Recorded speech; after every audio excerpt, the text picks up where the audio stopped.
Good morning, students. Yesterday we have discussed about adaptation in terrestrial plants. Today we are going to discuss about adaptation in aquatic plants.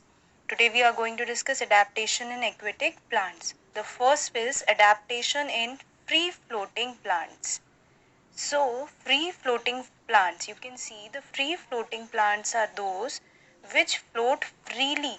Their roots are not attached to the bottom of the water bed or the soil. They float freely in water from here to there. They are small sized. Their size is very small. They are very light and spongy. They are very light so that they can float on water. They are very small and they are spongy so that they are able to float on water. Their roots do not reach the water bed. That means the roots of these plants, they just float in water. They don't reach the water bed and they float freely on water surface. So they are called free floating. Because they float freely on water surface, they are known as free floating.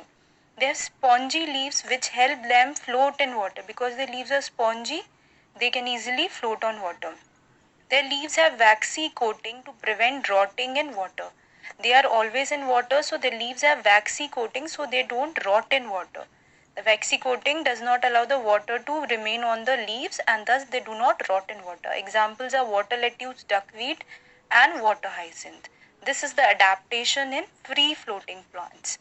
They are small size, very light, spongy. Their roots do not reach water bed. They are free floating. They have spongy leaves and waxy coating. Now we will discuss adaptation in fixed floating plants. Fixed floating plants are lotus, water lily. You can see their flower is on the top, leaf are in the leaf and the roots are down. They reach the water bed. These leaves are broad and have waxy coating. If you have seen the lotus leaf, they are very big and they have a waxy coating because they are in water all the time, so they have a waxy coating to prevent rotting.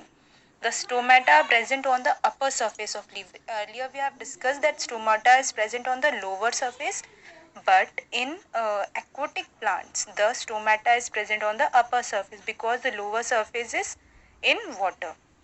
They have long roots. Their root reach the soil on the water bed. In this fixed floating plant, the only difference is that their roots are very long and they reach to the bottom of the river bed or water bed and they are fixed in the soil at the bottom of the water bed. So they are called fixed floating plants. So their position is fixed in water. They are known as fixed floating plant. They are not like free floating plants which do not have roots. Their roots keep on floating. Their roots do not reach the water bed. But in fixed floating, the roots are fixed in the soil and at the bottom of the water bed. So they are known as fixed floating. Example is lotus and water lily. So adaptation in fixed floating plants is they have broad leaves and waxy coating. They have stomata on upper surface. They have long roots and they are fixed in water bed. So they are known as fixed floating. Example lotus and water lily. Now we will discuss adaptation in submerged plants. Adaptation in submerged plants. So submerged plants are those plants which are totally inside the water. They are totally in water. They are completely submerged in water. Their leaves are long and tapered. You can see in this picture, this is a picture of tape grass. The leaves are very long and tapered so that no water, they can easily float inside the water. They have no stomata because they are totally submerged in water. They have no stomata. So exchange of gases for photosynthesis takes place through the surface of plant body. Because they are totally submerged, there is no stomata, so the exchange of gases takes through the surface of the plant body. They use carbon dioxide dissolved in water for photosynthesis. So they are not on the top, so they are inside the water, so the carbon dioxide present in that water, they use that carbon dioxide and release oxygen in water. Example is hydrilla and tape grass. So the adaptation in submerged plant is they are completely submerged, their leaves are long and tapered, they have no stomata, exchange of gases takes place through surface of plant body. They use the carbon dioxide dissolved in water and give out oxygen in water. Example is Hydrilla tabulus. Now we will discuss about adaptation in plants for protection. There are certain adaptation in plants which are there for the protection from other animals. We will discuss them one by one. Plant like yam produce poisonous fruits or sap which are harmful for humans and animals. There is a plant which is known as yam. It has poisonous fruits and sap.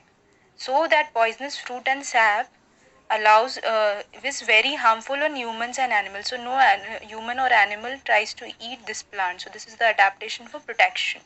Some plants like pumpkin and bamboo, if you have seen the pumpkin plant or bamboo plant, they have very small minute hairs on their stem and leaves. If you touch those stems and leaves, you will get a itchiness in your hand. So this type of protection is in pumpkin and bamboo so that they can be protected from humans and animals. Some plants have thorns. You can easily find thorns in pineapple, rose, plum. So these plants have thorns so that no animal can come and eat them. So these are type of protection that the plants have so that they cannot be eaten by humans or animals. With this topic, your chapter 2 is complete. In my next class, I will provide you the exercises and question answers. Okay, students.